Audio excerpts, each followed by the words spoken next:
Are you safer? Is your family safer? I believe the American people know the answer to all those questions is yes. And I believe the American people understand that America is stronger because of our alliances.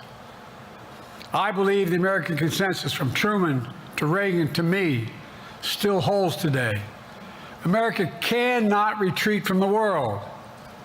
We must lead the world. We're an indispensable nation, as Madeleine Albright wrote. Now let me turn to three other key issues. Just this morning, we had a great economic report showing inflation is down. Overall prices fell last month. Core inflation is the lowest it's been in 3 years. Prices are falling for cars, appliances, and airfares. Grocery prices have fallen since the start of the year. We're going to keep working to take down corporate greed to bring those prices down further. Meanwhile, Trump's calling for a 10% tariff on everything Americans buy, including food from overseas, vegetables, and other necessities. And economists tell us that that would cost the average American working family another $2,500 a year. It's a tax of $2,500 a year. Second, our efforts to secure the border, southern border, is working. After Trump killed the bipartisan effort to secure the border, Republicans and Democrats had worked on, because he thought it would benefit me and make him a loser, Republicans walked away. So I took executive action last month. As a consequence, working with Mexico, border encounters have gone down over 50%. The current level is lower today than when Trump left office. Third, for months, the United States has been working to secure a ceasefire in Gaza, to bring the hostages home, to create a path for peace and stability in the Middle East. 6 weeks ago, I laid out a detailed plan in writing. It was endorsed by the UN Security Council, the G7. That framework is now agreed on by both Israel and Hamas. So I sent my team to the region to hammer out the details. These are difficult, complex issues. There's still gaps to close, but we're making progress. The trend is positive, and I'm determined to get this deal done and bring an end to this war, which should end now. Let me conclude where I began. We're the United States of America. We are the indispensable nation. Our leadership matters. Our partnerships matter. This moment matters. We must rise to meet it. With that, I'll take your questions. I've been given a list of people to call on here. Reuters, Jeff Mason.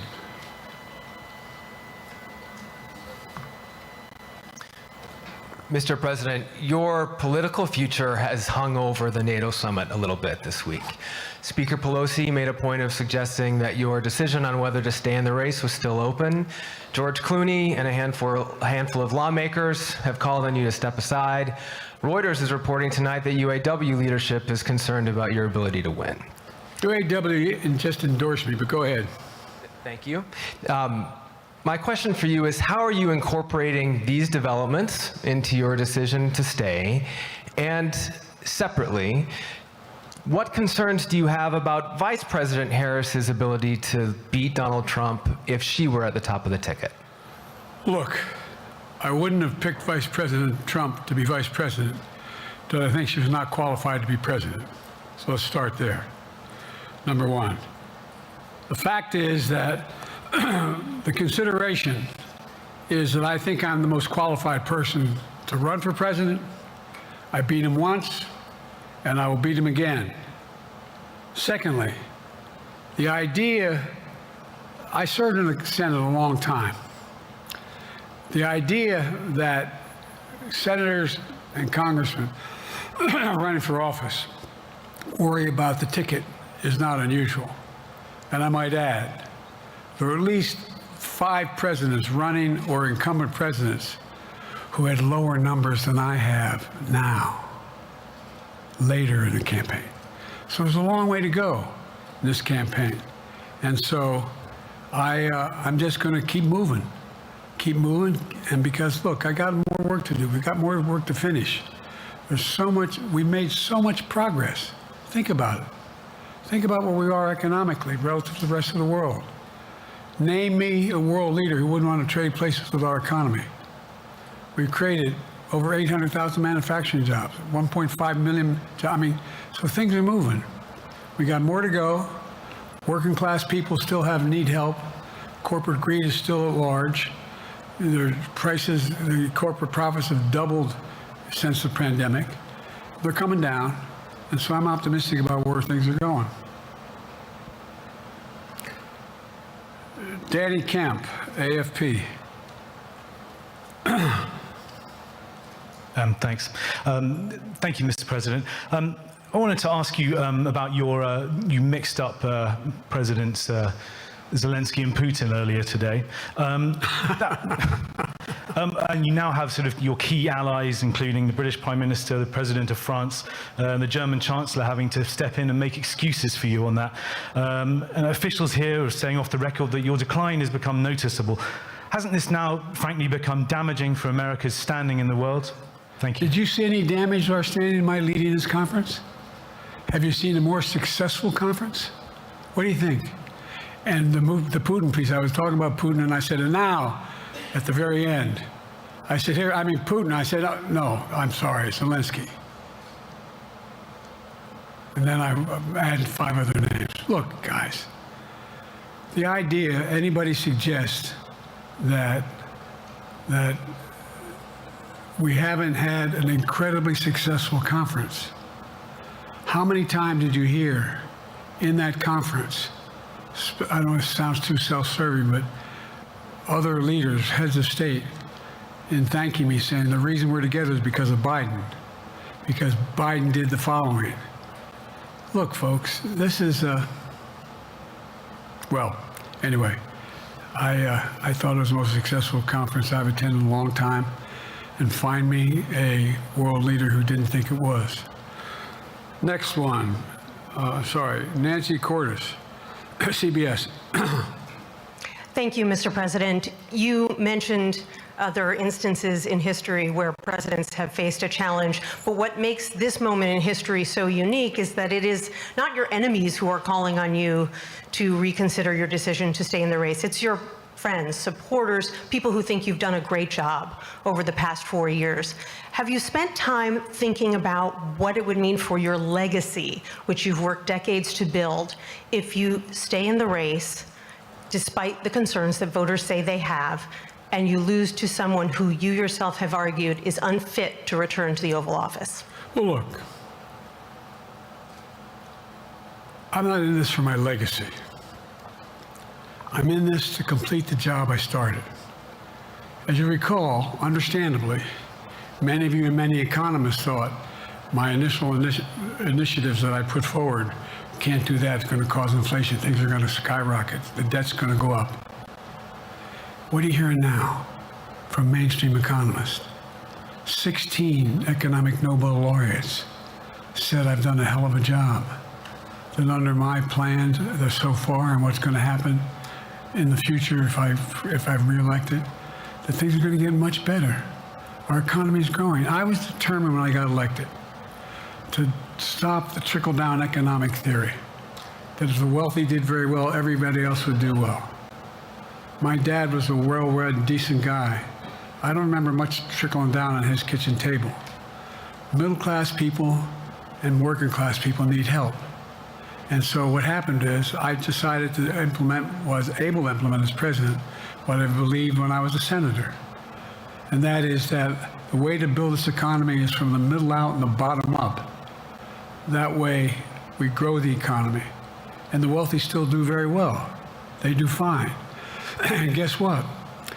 Find me a mainstream economist who said we haven't done well. What have we not done that isn't working right now? And so we got more to do, though. We got to finish the job. And by the way, I come from the corporate state of the world. Delaware has more corporations registered in Delaware than every other state in the nation combined. I'm not anti-corporate, but corporate profits have doubled since the pandemic, doubled. It's time things get back in order a little bit. It's time, for example, if I'm reelected, we're going to make sure that rents are kept at 5% increase in corporate rents for apartments and the like and homes are limited to 5%. We're going to make a lot of changes that I've been talking about because we're going to continue to grow this economy. And by the way, I know, remember how I got so roundly criticized for being so pro-union, not labor, union. Well, guess what? I've been the most pro-union labor president in history. Not a joke. And guess what? We had the Treasury Department do a study. When unions do better, everybody does better. Everybody does better. And we talk about how, for example, remember when we talked about getting the computer chip industry back in the United States? It used to be 40% of the industry. We invented the chip. 40% of the industry was in the United States. And former presidents decided that the best way to do it is find the cheapest labor in the world, send the product over there and import what the product was. And so what did I do? I was told not to go over to Europe, to Asia, including Europe, but Asia. And I remember going to South Korea, convincing them to invest $20 billion in the United States to build computer chip factories. And I asked why when they finally decided to do it. And the answer was because you have the safest economy in the world and you have the best workers in the world. So the whole idea here is we've invested, there's over $50 billion in investment in computer chip manufacturing just coming in the bean. None of you thought that would happen. None of you thought that would happen. But it's happening. It's happening. And it's going to grow economies. All through, and by the way, red states and blue states. Matter of fact, there's as much in red states as blue states. I've made no distinction. So my generic point is that the idea that we can't continue to build and grow the economy, make it fairer. And like I said, from my standpoint, when the middle class does well, that's when the whole economy grows. The poor have a shot, the wealthy do well. But the wealthy got to start paying their taxes. As a follow-up, sir, you mentioned that your Vice President Kamala Harris would be ready to serve on day one. Can you elaborate on that? What is it about her attributes and her accomplishments over the last 4 years that make her ready to serve on day one if necessary? First of all, the way she's handled the issue of freedom of women's bodies to have control over their bodies. Secondly, her ability to handle almost any issue on the board. This was a hell of a prosecutor. She was a first-rate person, and in the Senate, she was really good. I wouldn't have picked her unless I thought she was qualified to be president. From the very beginning, I made no bones about that. She is qualified to be president. That's why I picked her. Felicia Schwartz, Financial Times. Thank you, Mr. President. Presidency is the most straining job in the world, and it's 24/7. How can you say you'll be up for that next year, in 2 years, in 4 years, given the limits you've acknowledged that you have today? The limits I've acknowledged I have? There's been reporting that you've acknowledged that you need to go to bed earlier and your evening around 8. That's not true. Look, what I said was, instead of my every day starting at 7 and going to bed at midnight, it'd be smarter for me to pace myself a little more. And I said, for example, the 8, 7, 6 stuff, instead of starting a fundraiser at 9 o'clock, start at 8 o'clock. People get to go home by 10 o'clock. That's what I'm talking about. I'm not talking about, and if you looked at my schedule since I made that stupid mistake in the campaign, in the debate, I mean, my schedule has been full bore. I've done, where's Trump been? Riding around in his golf cart, filling out his scorecard before he hits the ball? I mean, look, he's done virtually nothing. And I have, I don't know how many, don't hold me to it, roughly 20 major events. Some with thousands of people showing up. And so I just think it's better. I always have an inclination, whether I was playing sports or doing politics, just to keep going, not stop. I just got to just pace myself a little more. pace myself. And the next debate, I'm not going to be traveling into 15 time zones a week before. Anyway, that's what it was about. That's what it was about. And by the way, even with that, I love my staff, but they add things all the time. At the very end, I'm catching hell from my wife for that. Anyway,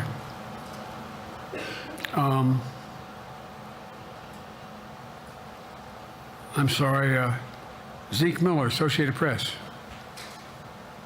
Thank you, Mr. President. Two questions for you. First, on the NATO summit, President Zelensky, in your meeting with him, he pressed you to lift your limitations on the Ukrainian use of American weapons, saying that, in his public remarks afterwards, saying that Ukraine cannot win the war unless those limitations are lifted. Are you reconsidering your position on that? And then secondly, following up on Felicia's question there, leaders of your own party have said that they're not worried about that debate. They're worried about the next bad night and the bad night after that. How can you reassure the American people that you are up to the task and that there won't be more bad nights at a debate stage or somewhere else? First thing about Zelensky asking for the ability to strike deep into Russia. We've allowed Zelensky to use American weapons in the near term, in the near or abroad, into Russia. Whether or not he should be attacked. For example, should Zelensky, he's not. But if he had the capacity to strike Moscow, strike the Kremlin, would that make sense? It wouldn't. The question is, what's the best use of the weaponry he has, and the weaponry we're getting to him? I've gotten a more long-range capacity, as well as defensive capacity.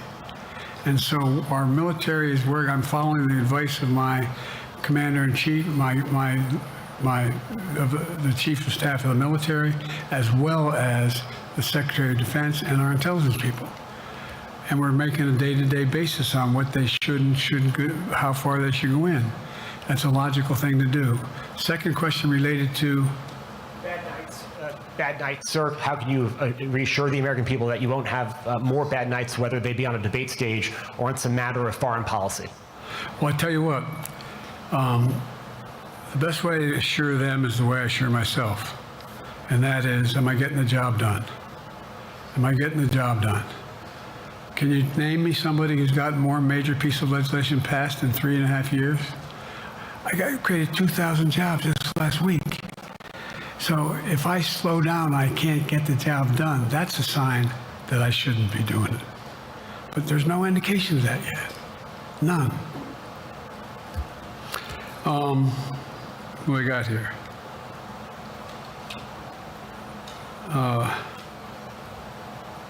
Merrick, Pulaski Radio.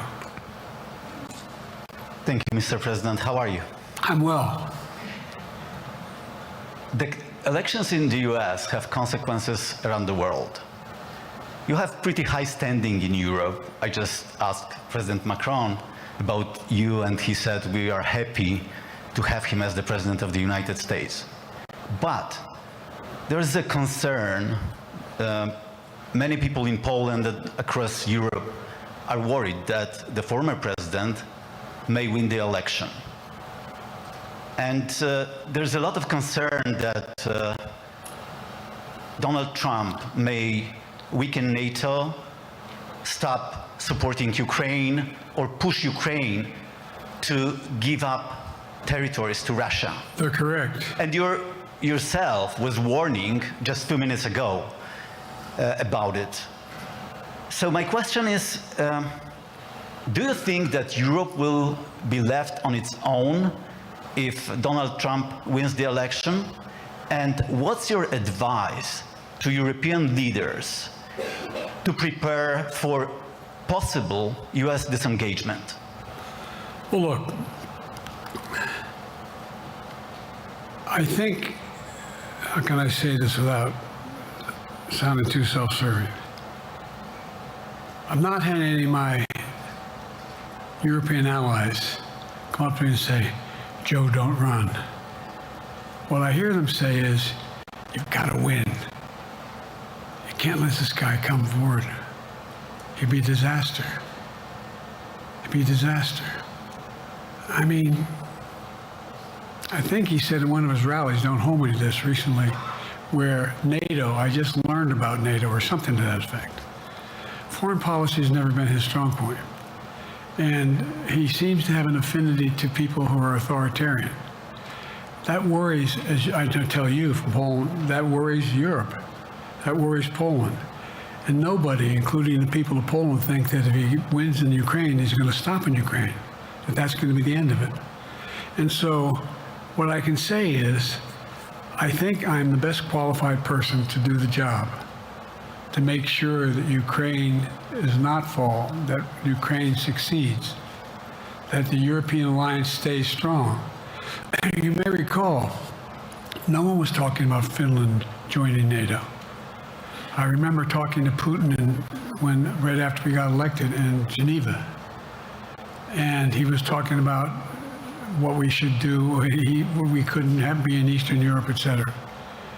And I said, you're looking for the Finlandization of Ukraine, but you're going to get the NATOization of Finland. And about 4 weeks later, I got a call. No, that's not true. Probably 5 months later, from the president of Finland, could he come and see me? Because in my office, I invited him to the Oval Office. We sat down and talked. He said he wanted to join NATO. Could I help? And I did. It wasn't automatic. And then I got a call from the Swedes. I beg your pardon?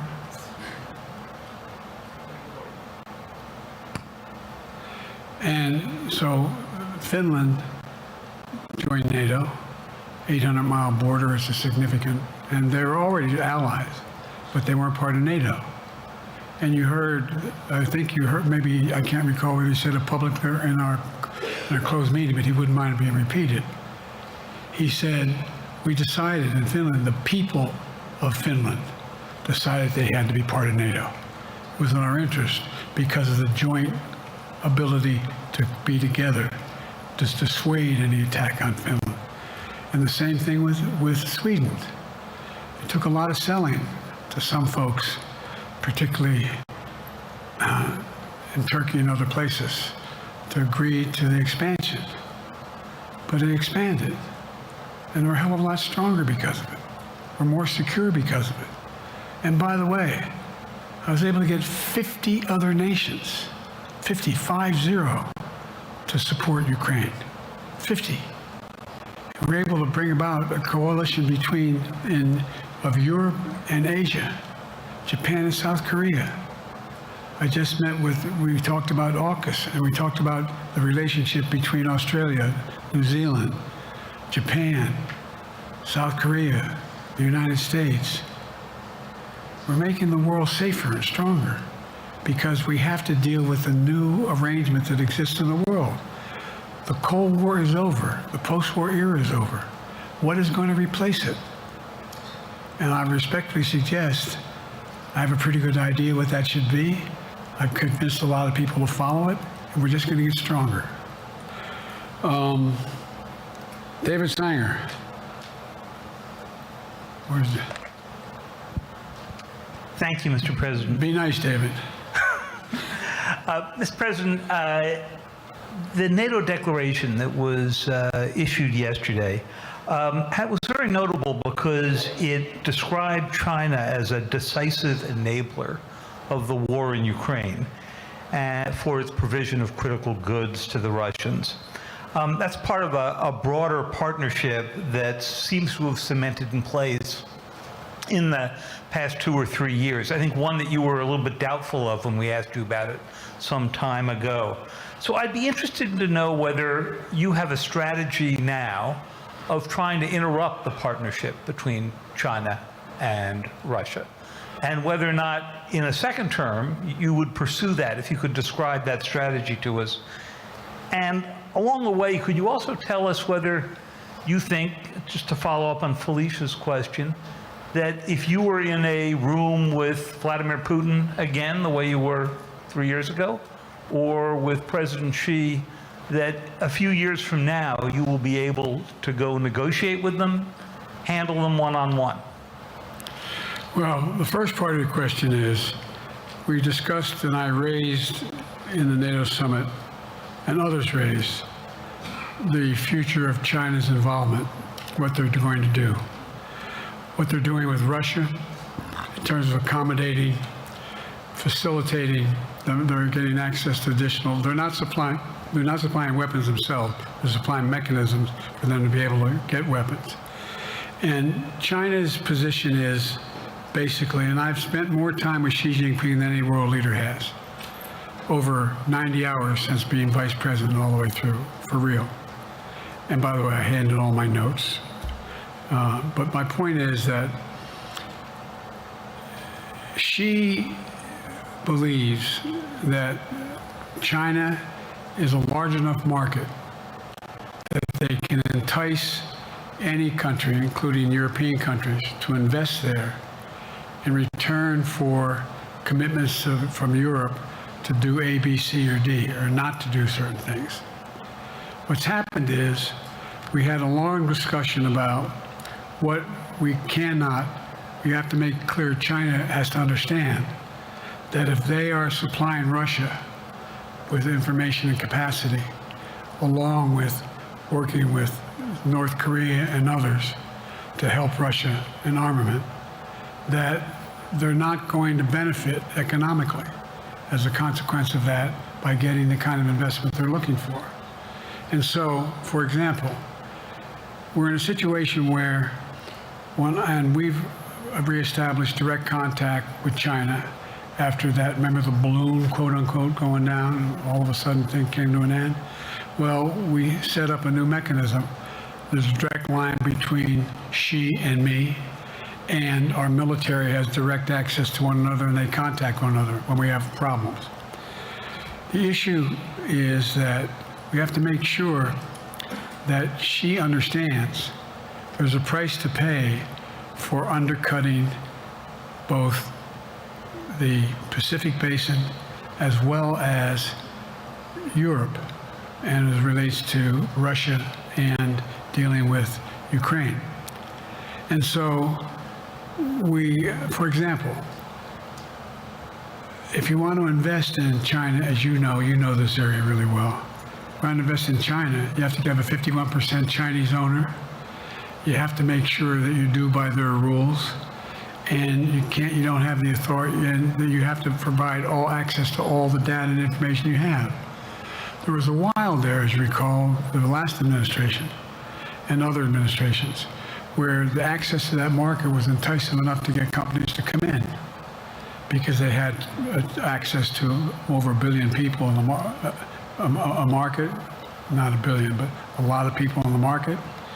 And so they were doing it. But that got curtailed when we started saying we're going to play by the same rules. For example, the idea they don't abide by the international rules related to subsidizing products by the government funding. So guess what? They're not going to be able to export their electric vehicles to the United States without a significant tariff. Others are doing the same thing around the world. But it is a concern. It is a concern that you have both China, North Korea, Russia, Iran, countries that are not necessarily coordinated in the past, looking to figure out how they can have impact. Interrupt that impact? Yes, I do, but I'm not prepared to talk about the detail of it in public. And I think you'll see that some of our European friends are going to be curtailing their investment in Russia. In China, as long as China continues to have this indirect help to Russia in terms of being able to help their economy, as well as help them in, as a consequence of that, their ability to fight in Ukraine. The other thing that we talked a lot about is that, and I raised it, and I didn't hear any I can't swear that everyone agreed because not everyone got to talk about it. But we need a new industrial policy in the West. For example, we talked about how both the EU as well as NATO has to be able to begin to build their own munition capacity, has to be able to generate their own capacity to provide for weapons and the ability to, it came as a surprise to some of us how we had fallen behind in the West in terms of the ability to construct new material, new weaponry, new everything from vehicles to weapon systems. And so one of the things that came out of this was we're going to be meeting again with a number of my colleagues, my European colleagues, is what do we do to increase the capacity of the West, particularly in Europe and Japan, to be able to generate the kind of ability to produce their own weapon systems. Not just for themselves, but to be able to generate that. It's the same, it's what Russia's trying to figure out, that they went to China and they didn't get the weapons, but then they went to North Korea. But we're going to be in a position where the West is going to become the industrial base for it to be able to, the ability to have all the defensive weapons that we need. That was a discussion as well. Mr. President, I'm not sure you answered on whether you would be ready to go deal with Putin and Xi 2 or 3 years from now. I'm ready to deal with them now and 3 years from now. Look,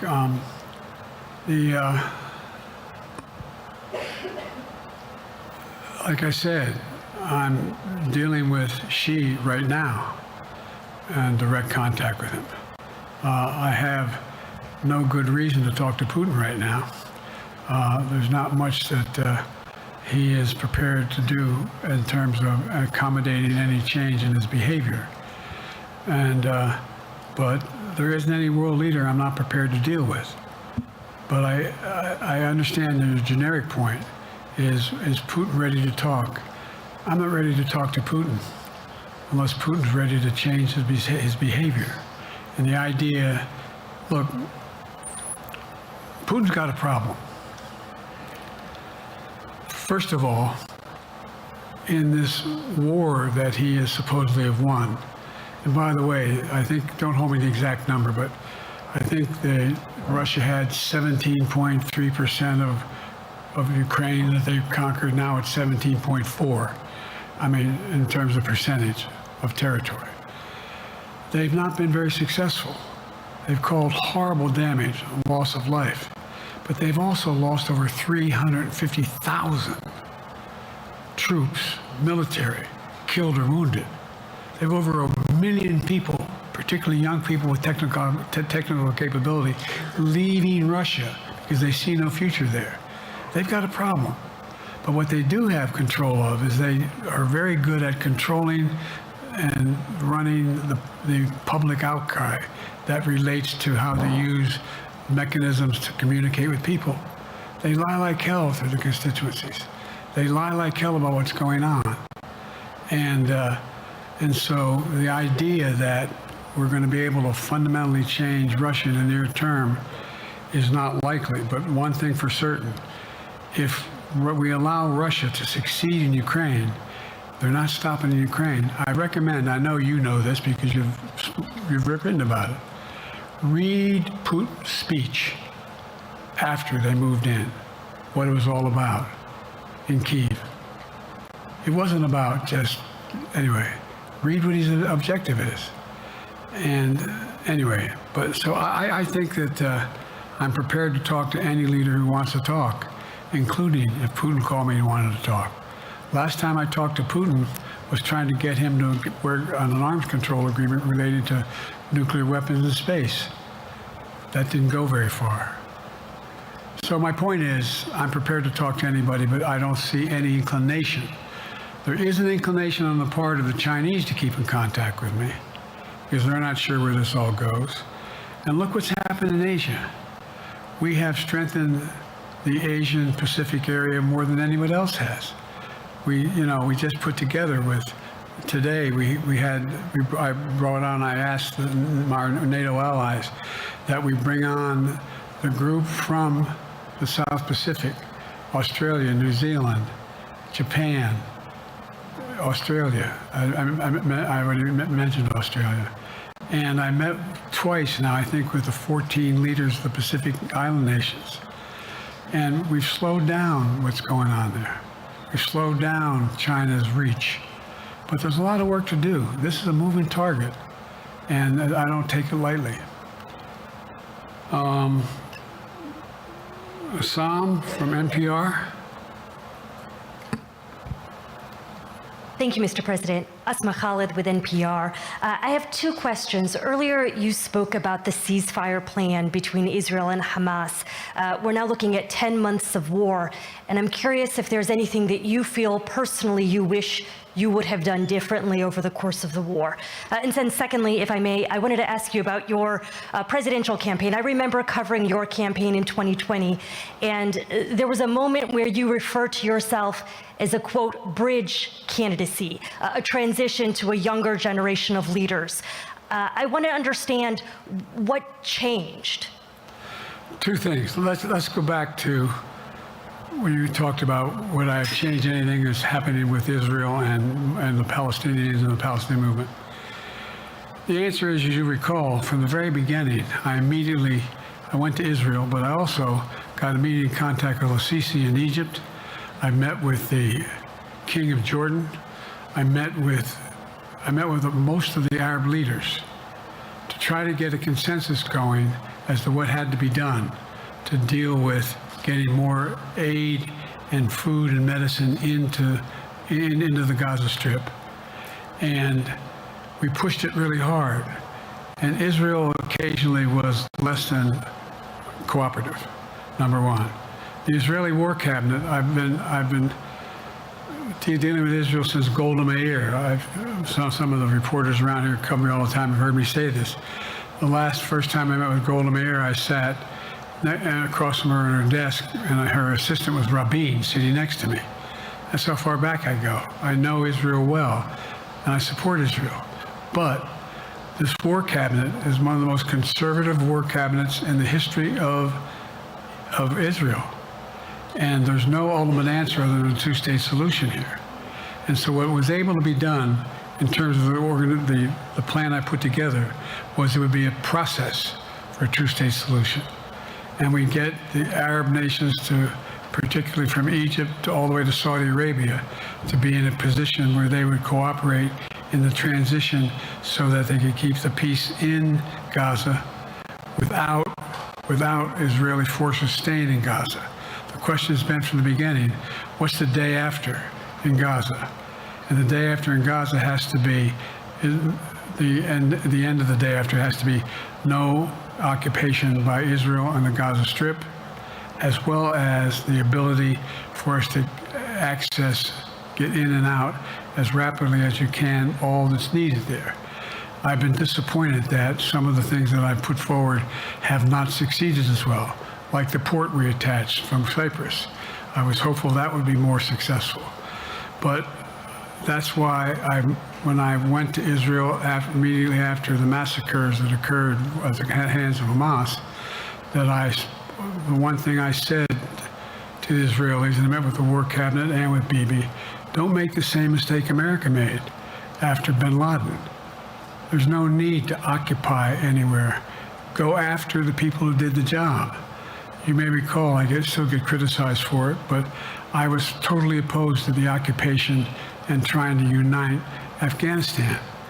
Once we got bin Laden, we should have moved on, because it was not no one's ever going to unite that country. I've been over every inch of that, not every inch, the entirety from the poppy fields all the way to the north. I said, don't make the same mistake we made. Don't think that's what you should be doing, is doubling down. We'll help you find the bad guys, Sinwar and company. And all this criticism about I wouldn't provide when the weapons they needed. I'm not providing them 2,000-pound bombs. They cannot be used in Gaza or any populated area without causing great human tragedy and damage. But remember what happened when you had the attack on Israel with rockets and ballistic missiles. I was able to unite the Arab nations as well as Europe, and nothing happened. Nothing got hurt. It sent an incredible lesson to what was going on from the Middle East. So there's a lot of things, in retrospect, I wish I had been able to convince the Israelis to do. But the bottom line is we have a chance now. It's time to end this war. Doesn't mean walk away from going after Sinwar and Hamas. And if you notice, you know better than most, there is a growing dissatisfaction on the West Bank from the Palestinians about Hamas. Hamas is not popular now. And so there's a lot of moving parts. I just have to keep moving to make sure that we get as much done as we can toward a ceasefire, and get those. And by the way, look at the numbers in Israel. I mean, my numbers are better in Israel than they are here.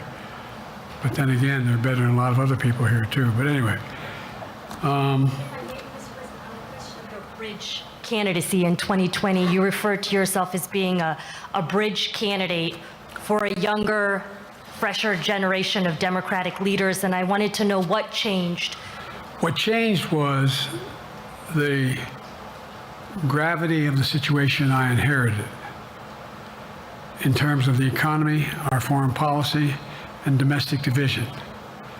And I think, I won't put words in anybody's mouth, most presidential historians give me credit for having accomplished more than most any president since Johnson and maybe before that to get major pieces of legislation passed. And what I realized was my long time in the Senate had equipped me to have the wisdom to know how to deal with the Congress to get things done. We got more major legislation passed that no one thought would happen. And I want to finish it, to get that finished. If tomorrow, if we had a circumstance where there was a lineup and I hadn't inherited what I did and we just moved things along, anyway, it's going to change. Last question. Haley Bull, Scripps. Or no, Josh Weingrove, I'm sorry, was the next one. I'll do 2 more questions. Thank you, Mr. President. Many of your colleagues, Democrats on the Hill, are watching tonight as they assess what they want to say about your candidacy. I'm wondering how you're thinking of this right now. It seems like your answer is clear, but they're watching how things go tonight, tomorrow in Michigan, next week in Texas and Nevada.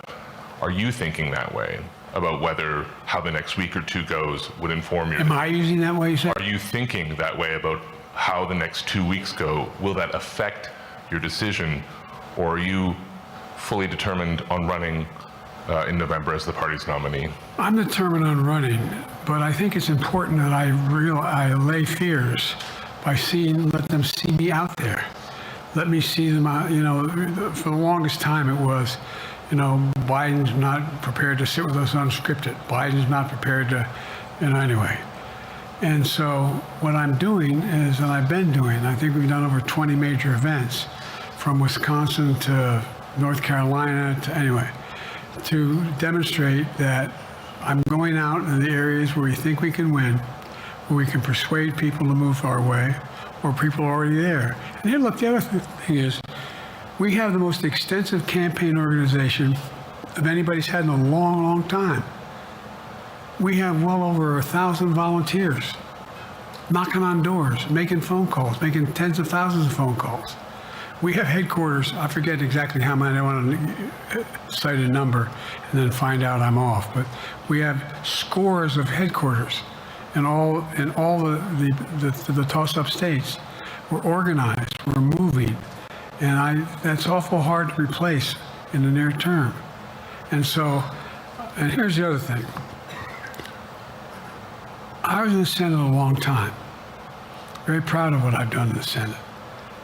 I was chairman of the Foreign Relations Committee for a long time, and I was chairman or ranking member and chairman of the Judiciary Committee. I'm going to be going down to the Johnson Library. Anyway, I'm going to be going around making the case of the things that I think we have to finish and how we can't afford to lose what we've done or backslide on civil rights, civil liberties, women's rights. There's that little button we have. Control guns, not girls. I mean, the idea we're sitting around, this is where Kamala's so good as well. We're sitting around. More children are killed by a bullet than any other cause of death.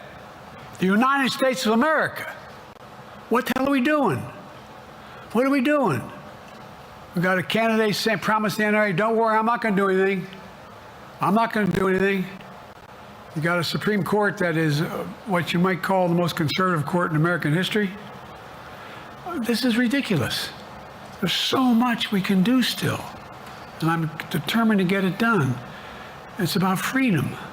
And by the way, I'll end this. Well, I'm not going to do that. Haley has to come up too. But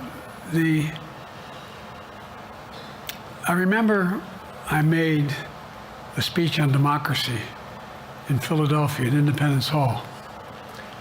And I'm not being critical, just observing. The bulk of the press said, what the hell is he talking about that for? Democracy. You did. Democracy is not an issue. Democracy is not an issue. Except the polling data showed 60% of the people knew I was right, thought I was right. I'm not asking you a question. You don't have to answer, obviously. But do you think our democracy is under siege based on this court? Do you think democracy is under siege based on Project 2025? Do you think he means what he says when he says he's going to do away with the civil service, eliminate the Department of Education, make sure, I mean, we've never been here before. And that's the other reason why I didn't, you say, hand off to another generation. I've got to finish this job. I've got to finish this job because there's so much at stake. We've had some discussions over the past few days with your press secretary about the question of health exams. And you said you take a cognitive test every day in this job. Are you open to taking another physical or test before the election? Governor Whitmer of Michigan, for instance, said it wouldn't hurt to take a test. Well, look, two things. One, I've taken 3 significant and intense neurological exams by a neurologist. In each case, as recently as February. And they say I'm in good shape, okay? Although I do have a little problem with my left foot because it's not as sensitive because I broke my foot and didn't wear the boot. But I'm good. I'm tested every single day about my neurological capacity to do decisions I make every day. You talk to my staff, all of you talk to my staff. Sometimes my staff talks a lot. But the fact of the matter is, I don't think you have them telling you that all the major ideas we've undertaken haven't been in part initiated by me. I remember when the staff, I said, I'm going to go to South Korea, we're going to get the chip. What are you doing? I'm going to get Japan and Korea back together again after essentially having hostilities toward one another since the end of World War II. I'm going to move and see that we can expand it. You know, the only thing age does is help you with it, creates a little bit of wisdom if you pay attention. And so the point I'm making is, I think it's important that if the neurologist tells me he thinks I need another exam, and by the way, I've laid every bit of the record out, hadn't hidden a thing. You ought to ask Trump for his, okay? I laid it all out. And every single day I'm surrounded by good docs. If they think there's a problem, I promise you, or even if they don't think it's a problem, they think I should have a neurological exam again, I'll do it. But no one's suggesting that to me now. And I'll ask you another question. No matter what I did, no one's going to be satisfied. Did you have 7 docs? Did you have 2? Who'd you have? Did you do this? How many times did you? So I am not opposed if my doctors tell me I should have another neurological exam, I'll do it. But that's where I am. Haley Bull, Scripps. Thank you, Mr. President. You said you're making decisions on a day-to-day basis when it comes to support for Ukraine. Does that mean you have not closed the door on further considering lifting restrictions for U.S.-made weapons inside Russia? And if I may, your convention is coming up where your delegates are pledged to make you the official nominee. If they have second thoughts, are they free to vote their conscience? Obviously, they're free to do whatever they want, but I get overwhelming support. Overwhelming support. I won, I forget how many votes I won in the primary. Overwhelming. And so tomorrow, if all of a sudden I show up at the convention, everybody says, we want somebody else, that's the democratic process. It's not going to happen. Even if that means they vote for someone else? Sure. Look, I'll end this with this. I served in the Senate a long time. I understand the impetus of candidates running for local office and whether they think the top if they can help them or not. In my state of Delaware, which was a very, at least it was a red state when I started, in terms of where you now talk red and blue.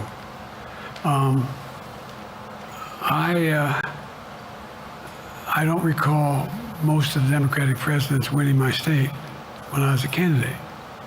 The truth of the matter is I understand the self-interest of every candidate.